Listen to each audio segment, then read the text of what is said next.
Class के YouTube channel पे मैं सुभाष जयपाल आपका एक बार पुनः स्वागत करता हूं।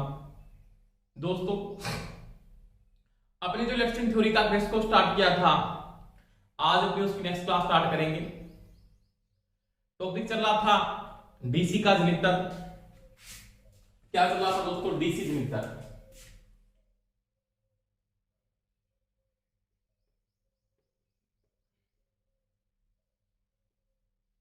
यानी डीसी जनरेटर के बारे में पढ़ रहे थे, जिसमें दोस्तों अपने सीरीज जनरेटर को कंप्लीट कर लिया था। क्या पढ़ लिया था? सीरीज जनरेटर पढ़ लिया था। आज का जो अपना टॉपिक रहेगा उसमें पढ़ेंगे शंट जनरेटर। दूसरा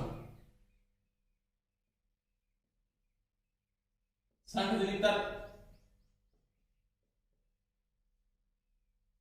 क्या पढ़ेंगे? Shunt generator. शंट का मतलब होता है समांतर। इसको पार्श्व जनरेटर के नाम से भी जाना जाता है। पार्श्व का मतलब पैरेलल में जुड़ा होता है। शंट जनरेटर क्या है? यानी शंट क्या है? इस जनरेटर के अंदर क्या होता है? आपके पास एक होती है शंट फील्ड वाइंडिंग। कौन सी वाइंडिंग होती है दोस्तों? Shunt field winding.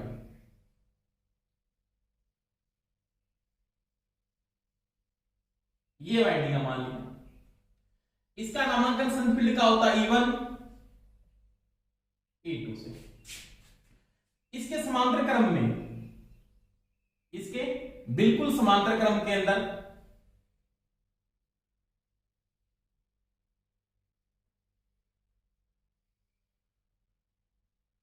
Armature winding को जोड़ देते हैं।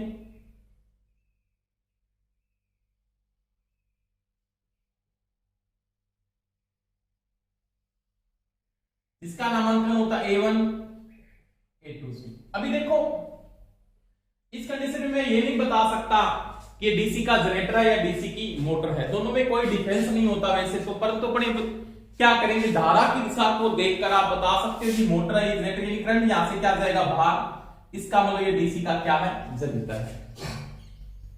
देखो डीसी जनरेटर क्या होता है, पहली बात तो मैं यहां पे कहता हूं कि जिस जनरेटर में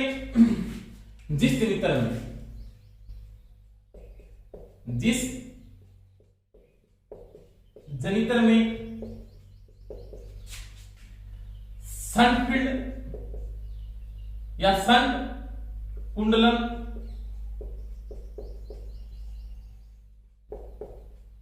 आर्मेचर के समांतर में जुड़े, के समांतर में जोड़ी जाती है, जोड़ी जाती है। यानी आर्मेचर वाइंडिंग आपके पास ये है, ये आपके पास शंट फील्ड वाइंडिंग है। इसके किस क्रम में जुड़ी है? समांतर में। तो इसको बोलते हैं शंट जनरेटर या इसको पार्श्व जनरेटर, इसको समांतर जनरेटर के नाम से भी जाना जाता है। तो देखो दोस्तों, सबसे पहले मैं अगर बात करता हूं यहां पे तो इसकी जो शंट फील्ड वाइंडिंग है ना, ये शंट फील्ड वाइंडिंग, इसको क्या करते हैं? इसकी जो शंट फील्ड वाइंडिंग है, पतला चालक होता है इसके अंदर। क्या होता है? पतला चालक। और क्या होते हैं? अधिक टर्न होते हैं। क्या होते हैं? अधिक टर्न। अगर पतला चालक है और क्या है दोस्तों? अधिक टर्न है, तो डिस्टेंस का मान क्या होगा? आर का मान इसके अंदर क्या रखा जाता? उच्च। यानी आरएसएच का मतलब होता है शंट फील्ड का डिस्टेंस। आरएसएच का मान क्या रखते हैं? अपने उच्च रखते हैं। क्या रखते हैं? उच्च। अब देखो, अगर कोई अपने को यहां पे एक बात पूछता है कि शंट फील्ड वाइंडिंग का जो डिस्टेंस है वो क्या होता है? उच्च रखना पड़ता है। क्यों रखना पड़ता है? रीजन क्या है उसका? आपने सीरीज फील्ड वाइंडिंग का डिस्टेंस क्या किया? मोटे चालक तार और कम टर्न के साथ बनाया था। यानी आपने सीरीज फील्ड वाइंडिंग को जब बनाया था, उसको मोटे चालक तार और किसके साथ बनाया था दोस्तों? कम टर्न के साथ बनाया था। और उसका डिस्टेंस क्या रखा था? आपने लो रखा था। उसका रीजन क्या था? उसका रीजन ये था कि सीरीज फील्ड वाइंडिंग को धारा सेन करनी है, और जिस युक्ति को करंट सेन करना पड़ता है ना, उसको क्या रखते हैं? अपने कम डिस्टेंस के साथ बनाते हैं। परंतु यहां पे शंट फील्ड वाइंडिंग को क्या सेन करना पड़ेगा? वोल्टेज। क्यों दोस्तों? क्योंकि मैं अगर यहां पे नॉर्मल सी बात करता हूं तो यहां पे मेरे पास क्या आएगी? Load voltage. क्या आएगी, लोड वोल्टेज। लोड वोल्टेज का मतलब इसकी जो टर्मिनल वोल्टेज है वो इसकी क्या है दोस्तों, लोड वोल्टेज है। क्या है, लोड वोल्टेज। यानी इसकी जो टर्मिनल वोल्टेज है वो मेरे पास इसकी क्या है, लोड वोल्टेज है। तो इसमें यहाँ पे लोड वोल्टेज का मान, टर्मिनल वोल्टेज का मान मेरे पास VL है। अब देखो मैं अगर यहाँ पे एक बात नोट करता हूं, यहाँ की वोल्टेज, इस बिंदु की वोल्टेज यहां से लेके यहाँ की वोल्टेज का मान क्या है, समान है, क्योंकि समांतर क्रम में वोल्टेज का मान क्या होता है दोस्तों, समान होता है। तो मैं यहाँ पे नॉर्मल सी बात लिख सकता हूं कि VL का मान हमेशा ही BSH के क्या होगा, बराबर होगा। लोड वोल्टेज का मान शंट वोल्टेज के क्या होगा दोस्तों, बराबर होगा। क्यों, क्योंकि समांतर क्रम में वोल्टेज का मान क्या होगा, समान होता है। इसलिए क्या बात है कि जो लोड टर्मिनल पर वोल्टेज मिलेगी वो शंट फील्ड को मिलेगी, इसलिए इसको टर्मिनल वोल्टेज को क्या करना पड़ता है, सहन करना पड़ता है। और जो चीज टर्मिनल वोल्टेज को सहन करती है, वोल्टेज के साथ इसको बनाया जाता है ना, उसका रेजिस्टेंस का मान हमेशा ही क्या रखा जाता है, हाई। यानी यहां पे जो वोल्टेज आएगी वो इसको क्या करनी पड़ेगी, सहन करनी पड़ेगी। इसलिए इसका R का मान क्या रखते हैं दोस्तों, उच्च रखा जाता है। क्या रखा जाता है, R का मान उच्च रखा जाता है। समझ में आ गई दोस्तों मेरी बात, आई कि नहीं, आ गई। दूसरी बात, RSS का मान RC से कम होना चाहिए, क्रिटिकल डिस्टेंस से क्या होना चाहिए, कम होना चाहिए, उससे ज्यादा नहीं होना चाहिए। ये मैं बता दूंगा बात आपको। यानी इसमें एक RC आता है, RC का मतलब क्रिटिकल डिस्टेंस। RSS का मान RC से क्या होना चाहिए, कम, RC से कम होना चाहिए, ये कंडीशन पाई जानी चाहिए। अब ये RSS तो आपको पता है शंट प्रतिरोध, क्या है, शंट प्रतिरोध। RC क्या है, क्रांतिक प्रतिरोध। क्या है, क्रांतिक प्रतिरोध। आप क्रांतिक प्रतिरोध से क्या समझते हो, या क्रिटिकल डिस्टेंस क्या होता है, एक ही बात है। क्रांतिक प्रतिरोध को इंग्लिश में क्रिटिकल डिस्टेंस कहा जाता है। क्रांतिक प्रतिरोध क्या है, शंट फील्ड वाइंडिंग का वह डिस्टेंस आपने इतना ज्यादा बढ़ा दिया कि वो धारा लेके फ्लक्स को पैदा नहीं कर सकती, क्योंकि आपने R का मान बढ़ाया बहुत ज्यादा R का मान कर दिया, उस आर्क पे ऊपर वह चुंबकीय फ्लक्स स्थापित नहीं कर पाती है, वह उसका क्रांतिक प्रतिरोध या क्रिटिकल डिस्टेंस कहलाता है। और उसका डिस्टेंस अगर फ्लक्स स्थापित करने में है तो वो उसका क्या कहलाता है, शंट डिस्टेंस कहलाता है। और शंट डिस्टेंस का मान क्या उच्च रखा जाता है, क्योंकि इसको क्या सहन करना पड़ता है, BL, और BL का मान BSS के क्या होता है दोस्तों, बराबर होता है। समझ में आ गई मेरी बात। अब देखो, अब अगर यहां पे बात करता हूं आर्मेचर में क्या पैदा होगा, सबसे पहले अवशिष्ट चुंबकत्व के कारण इसमें इलेक्ट्रोमोटिव फोर्स जनरेट होता है। अवशिष्ट चुंबकत्व के कारण या रेजिडुअल मैग्नेट के कारण इलेक्ट्रोमोटिव फोर्स पैदा होता है, जिसका मान मैं नॉर्मल में लिख सकता हूं यहां पे ER। और ER का मान लगभग 4 से 10 वोल्टेज के बीच में होता है, यहां पे 4 से 10 वोल्टेज। ER का मतलब अवशिष्ट चुंबकत्व वोल्टेज। यानी स्टार्टिंग के समय में इसको बिना लोड चला रहा हूं तो ये अवशिष्ट चुंबकत्व के कारण स्टार्टिंग के समय ER पैदा करेगा, और उस अवशिष्ट चुंबकत्व के कारण स्टार्टिंग में जो वोल्टेज का मान होगा वो 4 से कितना होगा, लगभग 10 वोल्टेज होगा। समझ में आ गई मेरी बात। उसके बाद क्या करता है, ये जनरेट वोल्टेज करता है। क्या करता है, जनरेट का मतलब पैदा करना शुरू कर देता है। और जो पैदा वोल्टेज होती है वो किसके अंदर होती है दोस्तों, वो होती है आर्मेचर के अंदर। यहां पे इसको अपने किसके नाम से जानते हैं, उसको बोलते हैं अपने EB। EB का मतलब वो क्या होता है, आपके पास बैक होता है, EB। इसको आप जनरेट वोल्टेज भी बोल सकते हो। क्या बोल सकते हो, जनरेट वोल्टेज, यानी EG भी कह सकते हो। जनरेट वोल्टेज कितनी हुई इसके अंदर, इसको अपने क्या बोला जा सकता है, EG भी कहा जा सकता है। एक ही बात है, कोई समस्या नहीं। EB और EG एक ही होता है। अब देखो स्टार्टिंग के समय क्या होगा, मैंने कहा था सीरीज जनरेटर को आपको ऑन लोड चलाना है। अगर आप बिना लोड सीरीज जनरेटर को चलाते हो, डीसी के सीरीज जनरेटर को आप अगर सीरीज जनरेटर की बात करो दोस्तों, बिना लोड चलाते हो तो वो अपना अवशिष्ट चुंबकत्व क्या कर सकता है, खो सकता है। समझ में आ गई दोस्तों मेरी बात। हाँ, उसकी मैंने एक कैरेक्टरिस्टिक कराई थी, मैग्नेटिक कैरेक्टरिस्टिक जब कराई थी, चुंबकीय कैरेक्टरिस्टिक जब अभिलक्षण आपने पढ़ा था, तो उसमें आपने क्या किया था, फील्ड को अलग से एक्साइट किया, तब उसको अपन क्या रखा था, बिना लोड रखा था। अब यहां पे क्या है, कि स्टार्टिंग के समय इसके मैं ईबी समीकरण की अगर बात करता हूं, इसका ईबी समीकरण क्या है, इसमें करंट कौन सा फ्लो हो रहा है, तो यहां पे जैसे ईबी पैदा होगा तो यहां से धारा बाहर निकलेगी। कौन सी धारा आएगी, आर्मेचर धारा। क्या बोलोगे दोस्तों, आएगी। आइए यहां से फ्लो हुई, फ्लो होने के बाद ये बनती है नोड या संधि, इसको बोलते हैं नोड। और नोड या संधि पे किसका नियम लागू होता है, किरचॉफ का नियम लागू होता है। कौन सा लागू होता है, केसीएल लागू होता है। कौन सा लागू होता है, केसीएल। वो कहता आने वाला करंट है वो जाने वाले के क्या होता है दोस्तों, बराबर होता है। आने वाला जाने वाले के बराबर। एक तो किसके पास चला गया, आईएल के पास, और एक कौन लेके जाएंगे, संट धारा। इसका मान क्या होगा, आई एस। इसका मतलब केसीएल के अकॉर्डिंग अगर यहां पे देखता हूं तो मैं ये लिख सकता हूं क्या, आई ए बराबर, क्या लिख सकता हूं दोस्तों, आई ए बराबर, एक तो कौन लेके चला गया, आईएल, प्लस में क्या हो गया, आई एस। अगर लोड धारा और संट धारा को अगर आप जोड़ देते हो तो आपके पास कौन सी धारा आती है दोस्तों, आर्मेचर धारा प्राप्त हो जाती है। कौन सी धारा, आर्मेचर धारा। समझ में दोस्तों मेरी बात, बिल्कुल सिंपल है, कोई दिक्कत नहीं आएगी। इन्होंने केसीएल पढ़ा तो उसको नॉर्मल पता, देखते बता देगा।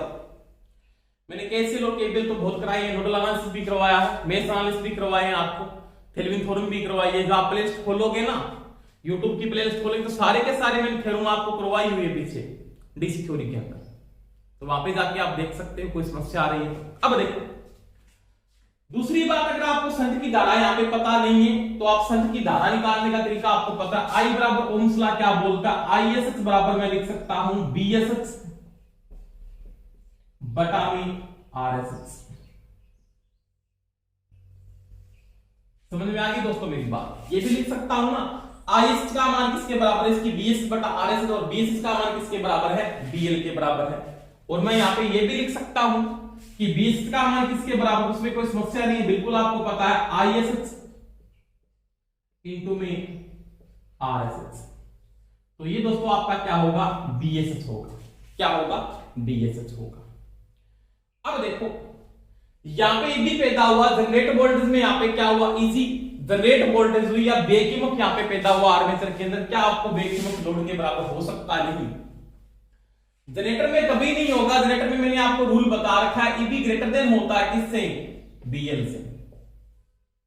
ईबी का मान हमेशा ही ज्यादा रहेगा जनरेटर में, किससे, बीएल से, क्योंकि बीच में क्या होता है, ओमिक ड्रॉप होती है। ओमिक ड्रॉप भी होती है, आर्मेचर रिएक्शन ड्रॉप भी होती है, जो बातें करेंगे अपने। यानी यहाँ पे जो ईबी पैदा हुआ वो आर्मेचर में पैदा हुआ। यहाँ पे जो वोल्टेज गई वो क्या होगी, आपके पास लोड वोल्टेज या उसको शंट वोल्टेज कह सकते हो आप। तो मैं क्या लिख सकता हूं, ईबी बराबर, अगर मेरे को इसका ईबी निकालना है तो ईबी बराबर मैं लिख सकता हूं बीएल। मेरे को लोड वोल्टेज पहली बात तो मिली बात। ड्रॉप किसने की, आर्मेचर ने ड्रॉप की। आर्मेचर की ड्रॉप क्या दोस्तों, आईए इंटू आर ए। यहां पे संट वोल्टेज को ड्रॉप नहीं करता, संट समांतर में जुड़ा है, समांतर में वोल्टेज का मान समान रहता है। संट किसको लेके चलता, धारा को लेके चलता। जो धारा की गणना आपने पहले से कर ली है। इसका ईबी समीकरण है, उसमें किसमें लिख सकता हूं, ईबी बराबर BL plus IA into R A, plus में लिख सकता हूं मैं brush drop, V brush drop, ये भी लिख सकता हूं। यानी इसका जो ईबी समीकरण है वो इसके क्या होता है दोस्तों, बराबर होता है। ये क्या है, तो ब्रूस जो आप यूज कर रहे हो वहां पे उसका क्या है, बी ड्रॉप है, ब्रूस का बी ड्रॉप है। अगर ये नहीं दिया हुआ है तो आप इसको मत लिखो। अब यहां पे अगर कई बात पूछ लेता आर्मेचर धारा किसके बराबर, तो कोई समस्या नहीं, आप ये भी लिख सकते हो, आईए बराबर क्या, आइए आप यहां से भी ज्ञात कर सकते हो, आइए आप यहां से भी ज्ञात कर सकते हो। तो क्या लिखोगे, ईबी, इधर बीएल किसका है, प्लस का, इधर किसका हो जाएगा, माइनस का बीएल। आर ए आईए के गुणा में बटा में क्या आ जाएगा, आर ए। तो ये इसके क्या होगा, बराबर होगा। ये भी दिया हुआ है तो ये इधर किसका हो जाएगा, माइनस का हो जाता है। अगर नहीं दिया हुआ तो आप मत लिखो। तो आईए किसका बराबर है, इसका, तो आईए जो है वो किसके बराबर है, ईबी माइनस बीएल बटा आर ए के बराबर होता है। अब ये होती है इसकी आर्मेचर धारा। क्या होती है, आर्मेचर धारा की आप गणना कर सकते हैं। अब देखो जो शंट फील्ड वाइंडिंग है ना, ये शंट फील्ड वाइंडिंग, ये अगर आपका नॉर्मल बात है, इसका फ्लक्स नॉर्मली यहां पे चेंज नहीं होता। फ्लक्स का मान लगभग यहां पे क्या रहता, स्थिर रहता है। क्योंकि अगर शंट फील्ड वाइंडिंग आपकी सैचुरेट हो जाती है, जैसे मैग्नेटिक कैरेक्टरिस्टिक जब पढ़ेंगे तो मैं बता दूंगा पूरी डिटेल से, इसकी शंट फील्ड वाइंडिंग जो संतृप्त हो जाती है उसके बाद स्थिर वोल्टेज मेरे को क्या करता प्रदान करता है। वोल्टेज गिरने का रीजन मैं बता दूंगा, जो अपने पढ़ेंगे इसकी इंटरनल और आउट यानी एक्सटर्नल जो कैरेक्टरिस्टिक पढ़ेंगे उसे पूरी समझा दूंगा डिटेल से बातें में। अब यहाँ पे एक बात होती है कि डीसी का शंट जनित्र है ना, ये स्थिर वोल्टेज के लिए जाना जाता है, परंतु एक चीज का ध्यान भी रखना चाहिए, क्या कि शंट फील्ड जो जनित्र है या शंट जनित्र है उसको स्टार्टिंग के समय बिना भार चलाएं। क्या चलाएं दोस्तों? बिना भार। रीजन क्या है? रीजन उसका ये होता है कि शंट फील्ड वाइंडिंग में अगर यहां पे डिस्टेंस का मान कम है ना, निम्न धारा निम्न डिस्टेंस लगा, लोड डिस्टेंस का मान शंट से बहुत ज्यादा कम है, क्या है? बहुत ज्यादा। तो सारी की सारी धारा किधर चली जाएगी? लोड की ओर चली जाएगी। शंट धारा नहीं लेके जिसके कारण से फ्लक्स स्थापित नहीं कर सकती और उसके कारण बाद में अवशिष्ट मोटर को खो देती है, इलेक्ट्रोमोटिव फोर्स पैदा नहीं कर पाती। समझ में आ गई मेरी बात? तो स्टार्टिंग के लिए कुछ समय के लिए जिसको क्या करते हैं बिना लोड चलाते हैं, उसके बाद इसके ऊपर लोड डाल देते हैं, इसमें क्या जनरेट हो जाता है? ईबी बन जाता है। समझ में आ गई मेरी बात? यानी इसका जो ईबी जनरेट है वो जब एक कांस्टेंट वैल्यू पे पहुंच जाता है तब इसके ऊपर लोड डाल दिया जाता है। तो कई बार प्रश्न पूछ लेता है कि शंट जनित्र को लगभग आप बिना भार क्यों स्टार्ट करते हो? उसका रीजन ये होता है कि लोड डिस्टेंस का मान शंट से अगर बहुत ज्यादा कम है तो संपूर्ण धारा लोड की ओर चली जाएगी, उसके कारण ये धारा नहीं ले पाएगा, और धारा अगर नहीं ले पाएगा तो मेरे को पता है कि उनके फ्लक्स स्थापित नहीं कर सकते। सिंपल बात मैं करता हूं, आपने यहां पे इसको शॉर्ट कर दिया ऐसे तो मैंने कहा था शॉर्ट सर्किट अवस्था के अंदर ये क्या करेगा? अवशिष्ट चुंबकत्व क्या कर देगा? खो देगा, क्योंकि जो अवशिष्ट चुंबकत्व के कारण स्टार्टिंग में धारा पैदा होगी वो सारी की सारी किसकी तरफ जाएगी? शॉर्ट सर्किट की ओर जाएगी। अगर यहाँ पे आपने निम्न मान का डिस्टेंस, बिल्कुल निम्न मान का डिस्टेंस जोड़ दिया, इससे तो बहुत निम्न मान का यहाँ पे अगर जोड़ दिया तो संपूर्ण धारा लोड की ओर चली जाएगी, शंट की ओर धारा नहीं आ पाएगी, और जब शंट की ओर धारा नहीं आ पाएगी शंट फ्लक्स स्थापित नहीं कर पाएगी, बाद में इलेक्ट्रोमोटिव फोर्स जनरेट नहीं करता। अब देखो एक बार प्रश्न ये पूछ लेता है कि कोई भी डीसी का जनित्र है, चाहे वो शंट है, चाहे वो सीरीज है, चाहे वो कौन सा यौगिक है, अगर वो अपना अवशिष्ट चुंबकत्व खो दे तो उसके फील्ड वाइंडिंग को एक्साइट किया जाता है। फील्ड वाइंडिंग को एक्साइट किया जाता है, और फील्ड वाइंडिंग को जब एक्साइट करते हैं उस समय जो धारा दी जाती है उसको क्या कहा जाता है? उसको कहते हैं फ्लैशिंग करंट। क्या कहते हैं? Flashing current. ये चीज का ध्यान है थोड़ा सा। फ्लैशिंग करंट क्या होता है? क्या बोलते हैं? Flashing current. यानी क्या होता है फ्लैशिंग करंट? कोई डीसी जनित्र अगर अवशिष्ट चुंबकत्व खो दे, अगर अवशिष्ट चुंबकत्व खो दे तो पुनः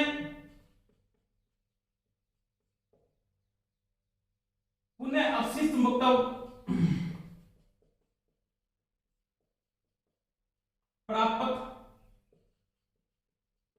करने के लिए एक्साइट धारा जो दी जाती है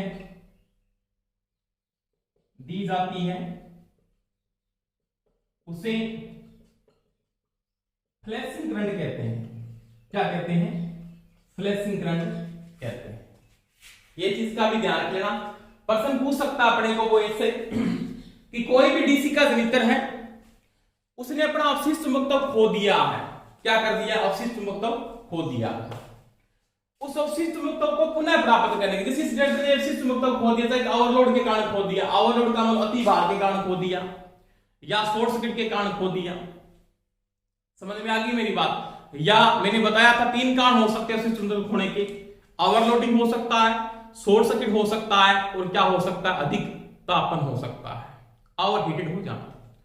उसके कारण इसने अवशिष्ट चुंबकत्व को खो दिया। अब क्या करेंगे? फील्ड वाइंडिंग में पड़े तो अवशिष्ट चुंबकत्व पुनः प्राप्त करना है। क्या करना है? इसकी जो ये फील्ड वाइंडिंग है ना,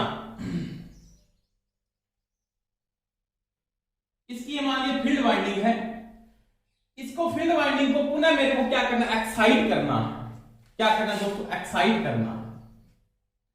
अब इसकी फील्ड वाइंडिंग को मैं पुनः एक्साइट करने के लिए अलग से जैसे अलग से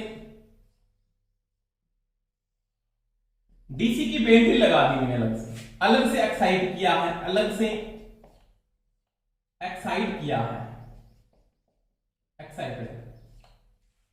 अब जब मैं अलग से इसको एक्साइट करके पुनः उस सिस्टम को प्राप्त कर रहा हूं, और उस समय जो मैं ये धारा दे रहा हूं ना, इसको ये धारा, इसको क्या कहा जाता है? इसको कहते हैं फ्लैशिंग करंट। क्या कहते हैं दोस्तों? फ्लैशिंग करंट कहा जाता है। ये चीज का ध्यान रखना थोड़ा सा।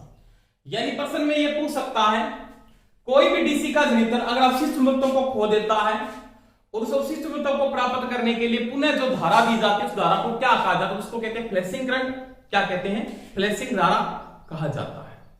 समझ में आई दोस्तों मेरी बात? अब देखो, आपने इसमें खो दिया, आपने पुनः प्राप्त कर लिया, बाद में आप पुनः यहाँ पे क्या कर दो, इसका इसके साथ कनेक्शन कर दोगे। समझ में आ गई बात? अब ये दोबारा से इलेक्ट्रोमोटिव फोर्स पैदा कर सकता है। तो ये दोस्तों मैंने इसकी 20 मीटर की बात की। अब देखो, शंट की धारा क्या स्थिर है? यहाँ पे लगभग स्थिर होगी। ISH का मान क्या होगा? का मान लगभग स्थिर है, क्योंकि ये BL का मान भी क्या रहता है? लगभग यहाँ पे स्थिर होता है। जब जनरेट होने के बाद आपके पास क्या BL का मान स्थिर हो गया, ISH का मान स्थिर है, तो FISH का मान क्या होगा? ये भी क्या हो गया? कांस्टेंट हो गया, स्थिर है। और आपके पास n क्या है? वो तो रेटेड गति है। कौन सी है? रेटेड गति है, यानी रेटेड स्पीड है इसकी। तब ये अपने को क्या प्रदान करता है? ये अपने को समय कांस्टेंट वोल्टेज या स्थिर वोल्टेज प्रदान करता है। क्या करता है? स्थिर वोल्टेज।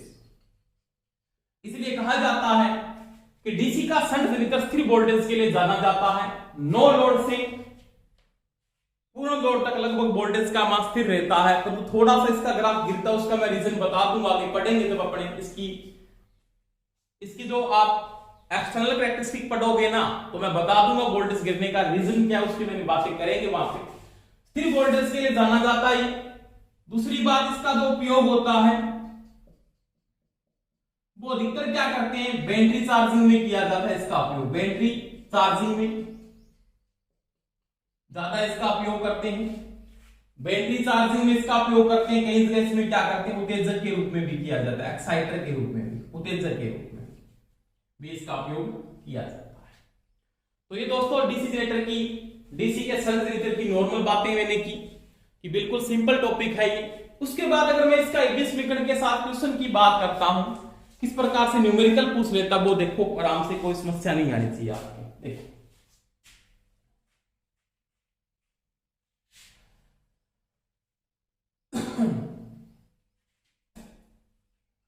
अब अपने को कोई यहां पे ये प्रश्न भी पूछ सकता है ना कि डीसी का शंट जनरेटर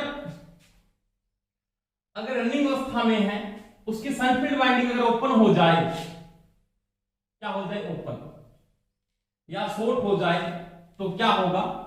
तो उसकी उत्पन्न होने वाला इलेक्ट्रोमोटिव फोर्स का मान क्या होता है? शून्य हो जाता है। ये चीज का ध्यान रख लेना, क्योंकि मोटर नहीं, आप ऐसे नहीं बोलते ओपन होगी स्पीड बढ़ जाएगी, नहीं।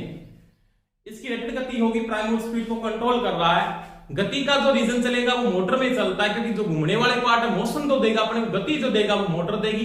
ये क्या प्रदान करता है? अपने को इलेक्ट्रिकल एनर्जी प्रदान करता है। इसकी वोल्टेज का मान 0 हो जाता है। अब देखो, जैसे क्वेश्चन दे दिया मेरे को, ये क्वेश्चन आ गया मान लीजिए इसका।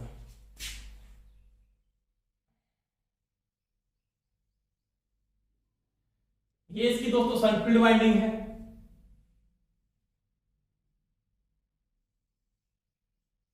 ये इसका आर्मेचर लगा है मान लिया, ठीक है दोस्तों। अब यहां पे कोई भी आपके पास लोड करंट जा रहा है, मान लिया कोई भी IL का मान है, मान लिया यहां पे लोड जुड़ा है मेरे पास, एक मैंने यहां पे कोई भी लोड जोड़ रखा, मान लिया 10 किलोवाट ही ले लेते हैं। 10 किलोवाट 200 वोल्टेज प्रदान करता है। 10 किलोवाट के साथ वोल्टेज का मान कितना है? यानी BL का जो मान है ना यहाँ पे, वो BL की वैल्यू कितनी है आपके पास? 200 वोल्टेज है। अब क्या कहता है? इसका जो रेजिस्टेंस दिया वो 125 ओम है। कितना है? 125 ओम है। आर्मेचर का है 1 ओम। क्या पूछ लेता है? दो बातें पूछ लेता। ISH का मान पूछ सकता आपको, मानिए ISH का मान क्या होगा, और कहता EB का मान क्या होगा, ज्ञात कीजिए। दोनों निकाल लें, कोई समस्या नहीं होनी चाहिए दोस्तों आपके। सबसे पहले मैं अगर बात करता हूं इस कंडीशन को, अगर यहां पे देखो पुटअप करो ना, पावर दी है और आपको बीएल दिया है, तो आप यहां से आई निकाल सकते हैं। आपने पढ़ा P इक्वल टू दोस्तों क्या होता है, वो होता है B इंटू में आई। पावर आपके पास 10 किलोवाट, 10 इंटू में क्या लिख सकते हो 1000, बटा में वोल्टेज का मान 200, आई का मान आपको यहां से मिल जाएगा, एक आईएल होगा वो, ये कट जाएगी 2 से 2, तो यहां पे जो आईएल का मान है वो कितना आ रहा है आपके पास दोस्तों 50 एम्पियर। कितना आ रहा है 50 एम्पियर, यानी लोड धारा है वो कितनी है आपके पास 50 एम्पियर। समझ में आई कि नहीं है मेरी बात? यानी 10 किलोवाट का मान 10,000 वाट हो गए, 10 इंटू 1000 बटा में 200, 2 0 से 5 कटा 50 एम्पियर, यानी यहाँ पे जो करंट जा रहा है ना वो 50 एम्पियर जा रहा है। कितना जा रहा है 50 एम्पियर। अब मैं क्या कर सकता हूं, इस कंडीशन के साथ मैं इसके मान को थोड़ा चेंज करता हूं, क्योंकि वो बाद में पॉइंटों में आएगा मान। मान इसका रेजिस्टेंस का मान मान लिया आपके पास कितना है दोस्तों 100 ओम मान लेते हैं। कितना मान लेते हैं 100, क्योंकि बाद में पॉइंटों में आता होता है। अब मेरे को आईएस का मान निकालना है, तो आपने पता है बीएल का जो मान है ना वो बीएसएच के क्या है बराबर है, लोड वोल्टेज होगी वही क्या होगी शंट वोल्टेज। अब आप क्या निकालोगे इसका, जब आईएस निकालते हो तो आईएस बराबर क्या हो जाएगा बीएसएच बटा में आरएसएच। बीएसएच का मान कितना है 200, बीएल का मान 200, तो बीएसएच का मान भी कितना 200 बटा में क्या आ जाएगा 50, तो ये धारा आ जाएगी 4 एम्पियर। यानी इधर जो धारा जा रही है ना वो धारा कौन सी है, शंट धारा है, उसका मान कितना है 4 एम्पियर है। कितना है 4 एम्पियर। अब यहाँ पे देखो इधर भी जा रही है, इधर भी, इसका मैं इधर से क्या भी आ रही है, तो कितनी हो जाएगी 54 एम्पियर। कितनी हो जाएगी 54 एम्पियर। कौन सी आर्मेचर धारा है, आईए का जो मान होगा वो किसके बराबर होता है, वो होता है आईएल प्लस में आईएस, यानी 50 प्लस में 4 इक्वल टू 54 एम्पियर। कितनी आ जाएगी 54 एम्पियर। अब देखो, अब मेरे को ईबी निकालना, तो कोई समस्या नहीं है। ईबी बराबर आपने पढ़ा है बीएल प्लस में आईए इंटू आरए, ये जोड़ दो। बीएल का मान आपके पास 200, आईए का मान 54 इंटू में 1, तो ये आ जाएगी 254 वोल्टेज। यानी ईबी या जो ईजी है वो कितना है, वो है 254 वोल्टेज। तो ये बिल्कुल सिंपल प्रश्न है, कोई समस्या नहीं है। किसी प्रकार का अगर क्वेश्चन मेरे को पूछ सकता है तो मैं यहाँ पे उत्तर आपका बता सकता हूं। ठीक है दोस्तों, तो ये मेरी नॉर्मल बातें की डीसी के शंट जनरेटर की। कोई समस्या आ रही है तो आप मेरे को कमेंट करके बता भी सकते हो कि सर हमारे ये समस्या आ रही है। समझ में आई दोस्तों मेरी बात?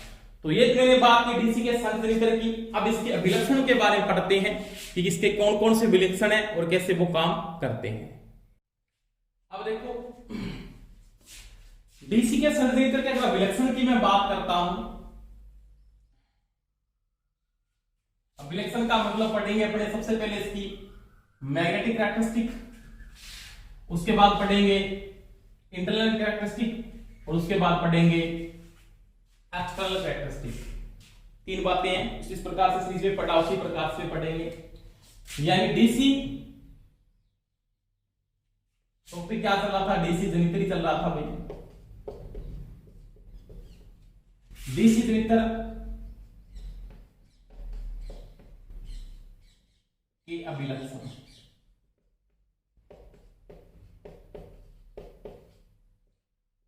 क्या पढ़ेंगे अभिलक्षण या कैरेक्टरिस्टिक।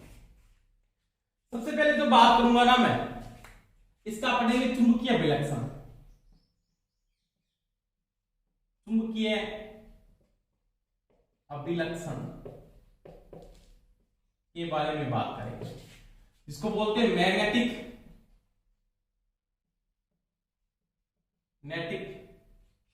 कैरेक्टरिस्टिक। ये पढ़ने जा रहे हैं। मैग्नेटिक कैरेक्टरिस्टिक का मतलब ये होता है कि डीसी जनरेटर मेरे को पास इलेक्ट्रोमोटिव फोर्स पैदा कर रहा है। जैसे मेरे पास ये डीसी का शंट जनरेटर है, ये जनरेटर है मान लीजिए,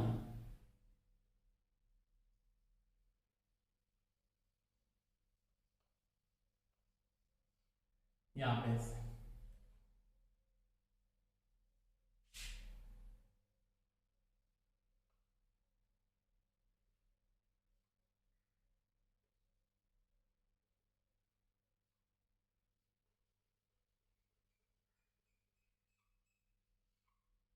यहाँ पे मैंने रियोस्टेट जोड़ दिया ऐसे,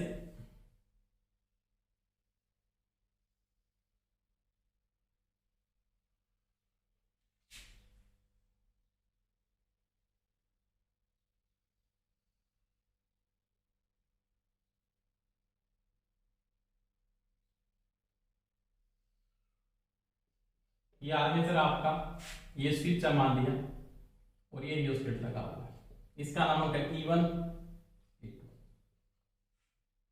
A1 A2, यहाँ पे BL मिलेगा, ये जनरेट वोल्ट। अब देखो ये किसके बीच में लिया जाता है, पहले बात तो वो करते हैं कि जो इसकी मैग्नेटिक कैरेक्टरिस्टिक है ना वो किसके बीच में देखी जाती है, कि मैग्नेटिक कैरेक्टरिस्टिक आप किसके बीच में लेके चलते, मैं उसकी बात करूंगा।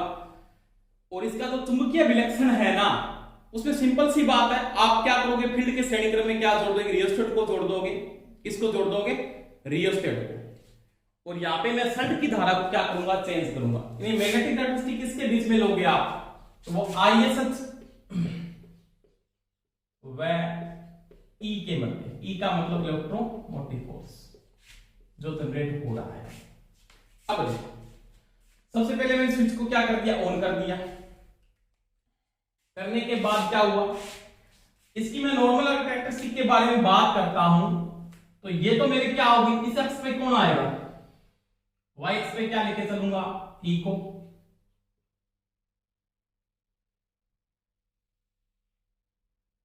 और इसके ऊपर क्या लेके चलूंगा, x अक्ष पर कौन लेके चलूंगा, मैं लेके चलूंगा I x। अब देखो IS बराबर मैंने आपको समझा रखा पहले से कि BSH बटा में क्या होगा, RSH, क्या होगा, BSH बटा में क्या होगा, RSH। और स्टार्टिंग केस में BSH का मान नहीं है क्योंकि BL का मान स्टार्टिंग केस में क्या है, 0। जैसे आपने रोटेट किया, रोटेट करने के बाद ये अवशिष्ट चुंबकत्व के कारण यहां तक वोल्टेज पैदा करता है, ये जो वोल्टेज है मान लिया ER, O और P के बीच में। OP के बीच में क्या आपके पास जो OP है ना वो है ER। ER क्या है, अवशिष्ट, R का नाम रेजिडुअल होता है मैग्नेट, अवशिष्ट चुंबकत्व वोल्टेज। इसका मान मैंने भी बात की थी, ER का जो मान लगभग यहां पे होता है वो 4 से 10 वोल्ट, 4 से 10 वोल्ट ये पैदा करता है। जब ये वोल्टेज पैदा करेगा ना तो इस वोल्टेज के कारण शंट में क्या जाएगी, धारा, क्या जाएगी, धारा। शंट की धारा का मान बढ़ाने के लिए आप RS का मान क्या कर सकते हो, कम कर सकते हो। RS का मान जैसे कम करोगे शंट की धारा बढ़ेगी, और शंट की धारा बढ़ेगी ना ISH समानुपाती होता है किसके, ISH के। कि जब शंट की धारा बढ़ेगी तो शंट का क्या बढ़ेगा, फ्लक्स बढ़ेगा। और आपने पढ़ रखा है दोस्तों, ये भी क्या पढ़ रखा है, EB बराबर फाई ZNP बटा में 60A। ये चीजें क्या है, ये आपको रखनी है कांस्टेंट। कांस्टेंट का मतलब होती है दोस्तों स्थिर।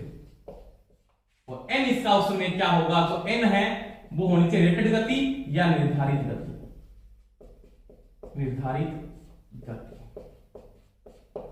समझ में आ गई मेरी बात। अब देखो जब आप फ्लक्स का मान बढ़ाओगे ना, फ्लक्स का मान क्योंकि IS से बढ़ रहा है, जैसे आपने RSH का मान कम किया, देखो मैं यहां पे लिख रहा हूं RSH का मान जब आप कम कर रहे हो, डिस्क्रीज कर रहे हो, RSH का मान आपने कम किया तो आपके पास ISH का मान क्या होगा, बढ़ेगा। ISH का मान बढ़ेगा तो क्या बढ़ेगा, FISH बढ़ेगा। और जब FISH बढ़ेगा ना तो फ्लक्स बढ़ने से क्या बढ़ेगा, आपका EB भी बढ़ता है। E का इलेक्ट्रोमोटिव फोर्स भी क्या होता है दोस्तों, बढ़ता है। इसका यहां से तो ये ग्राफ चलता ना, इससे चलता रहेगी कैसे, इस प्रकार, इस बिंदु तक P और Q तक, P Q तक ये क्या करता है, रेखिक चलता। उसके बाद P Q तक इसका जो ग्राफ है ना, P Q तक की, ये क्या है, P Q तक जो E है ना, E क्या है, स्थिर है। यानी क्या इसका ग्राफ रेखिक होगा, या रेखिक इसका ग्राफ होगा तो वो क्या होगा, लीनियर E बढ़ता है, लीनियर E बढ़ता है, रेखिक बढ़ता है। यानी ये तो क्या हो गया आपके पास, ER हो गया, ये इसका E हो गया, ये वोल्टेज आती है, इसके बाद ऐसे ग्राफ इसका घूमना शुरू होता है, ये क्या होती है, सेचुरेट हो जाती है। यानी ये बिंदु इसका क्या कहलाता है, बाद में इसका कहलाता है, ये तो था लीनियर। और ये मैंने आपको बताया था इसका हो गया नी बिंदु, क्या हो गया, नी बिंदु। यानी यहां से लेके यहां तक जो कंडीशन है ना, ये कंडीशन, ये इसकी नी की कंडीशन है। नी का मतलब इसके बाद अगर आप करंट का मान और ज्यादा क्या करके बढ़ाते हो, क्या करके और ज्यादा आप बढ़ाते हो, तो इसके फ्लक्स नहीं बढ़ पाता है। ये इसकी जो ये क्या है, इस कंडीशन के ऊपर ये सेचुरेट होना शुरू हो जाता है। सेचुरेट का मतलब संतृप्त हो जाती है, फील्ड संतृप्त होनी शुरू हो जाती है। और उसके बाद क्या होता है, देखो इसके बाद इसकी जो ये लाइन है ये बिल्कुल क्या हो जाती है, सीधी फ्लैट ऐसे, और यहां पे होता है एस, तो ये बाद में हो जाता है कांस्टेंट, यानी यहां पे क्या होता है, ये संतृप्त हो जाती है इसकी कोर। लिख देता हूं मैं पूरा, क्षेत्र कुंडलन सेचुरेट या क्या हो जाता है दोस्तों, संतृप्त हो जाता है। क्या हो जाता है, संतृप्त हो जाता है। इसके ऊपर ये संतृप्त हो जाता है। देखो यहां पे मैं सिंपल बात करता हूं, 0, यहां पे करंट का मान 0.1, 0.2, 0.3, 0.4, 0.5, यानी इसके बाद अगर आप करंट का मान बढ़ाते जाओ, फील्ड फ्लक्स नहीं बढ़ा पाती है, क्योंकि फील्ड क्या हो जाती है, बाद में सेचुरेट हो जाती है या संतृप्त हो जाती है, इसके कारण ई आपका क्या होता है, कांस्टेंट, यानी इस बिंदु पे आपका ई क्या होता है दोस्तों, कांस्टेंट हो जाता है। ये इसका ई कहलाता है। क्या कहलाता है, ई, यानी जनरेट वोल्टेज का मान इस बिंदु के ऊपर क्या हो जाता है दोस्तों, स्थिर हो जाता है, या क्या हो जाती है, वो जनरेट वोल्टेज आपकी कांस्टेंट हो जाती है। इसके बाद ये ई का मान बढ़ा नहीं पाता, ई का मान क्या होता है, कांस्टेंट हो जाता है। तो उसके बाद से या फ्लक्स का मान बढ़ाओ या कम करो। अब देखो यहां पे मैं क्या करता हूं, इस रेखी ग्राफ के ऊपर, इस रेखी ग्राफ के ऊपर अगर मैं कोई नोट करता हूं, इस नी बिंदु के ऊपर,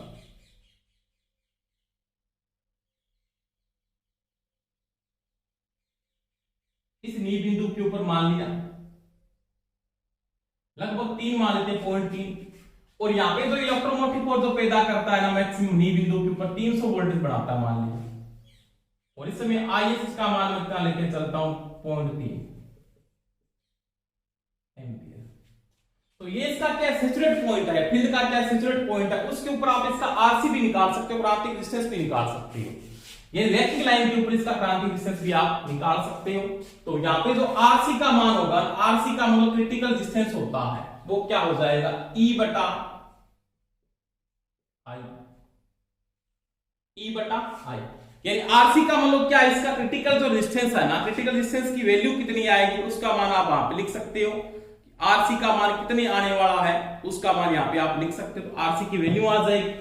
आरसी की जो वैल्यू यहाँ पे है वो किस बिंदु के ऊपर, वो आपने यहाँ पे नोट कर ली। ई का मान कितना है यहाँ पे नोट किया, आई का मान यहाँ पे कितना है वो आपने नोट कर लिया। समझ में आ गई बात। आरसी का मान इसके ऊपर मैं क्रिटिकल डिस्टेंस को भी निकाल सकता हूँ। तो वही बात है, ये सभी की कैरेक्टरिस्टिक लगभग चुंबकीय अभिलक्षण वो सभी का क्या रहता है दोस्तों, समान रहता है। इस प्रकार से आप इसकी गणना कर सकते हैं। तो स्टार्टिंग के समय यहाँ पे ओपी तक तो क्या है, अब शीर्ष चुंबकत्व वोल्टेज जो मैंने यहाँ पे लिख दिया है, उसके बाद ये रैखिक वोल्टेज बढ़ाएगा। जैसे आप आर का मान, रियोस्टेट का आर कम करते जाओगे, इसका मान कम करते जाओगे, शंट का रेजिस्टेंस आप कम करोगे ना, तो आईएस का मान बढ़ेगा, आईएस बढ़ेगा, फ्लक्स बढ़ेगा, फ्लक्स बढ़ेगा, पीपी बढ़ता जाता है। एक ऐसी कंडीशन आएगी जहां पे आपकी जो फील्ड वाइंडिंग है वो सैचुरेट हो जाती है, संतृप्त हो जाती है, उसके बाद वो फ्लक्स नहीं बढ़ा पाती, चाहे आप करंट का मान बढ़ाओ, उसके बाद वो स्थिर वोल्टेज प्रदान करता है। तो ये दोस्तों मैंने किसकी बात की, इसके चुंबकीय अभिलक्षण की बात की, और अपने पढ़ेंगे दोस्तों कल। आज के लिए इतना ही, धन्यवाद, बेस्ट ऑफ लक, जय हिंद। और सभी के अगर समझ में आता है ना तो सभी लाइक जरूर किया करें, शेयर भी करें अपने दोस्तों को, अपने दोस्तों को, सभी को फायदा मिल सके। बेस्ट ऑफ लक, पुनः से जय हिंद।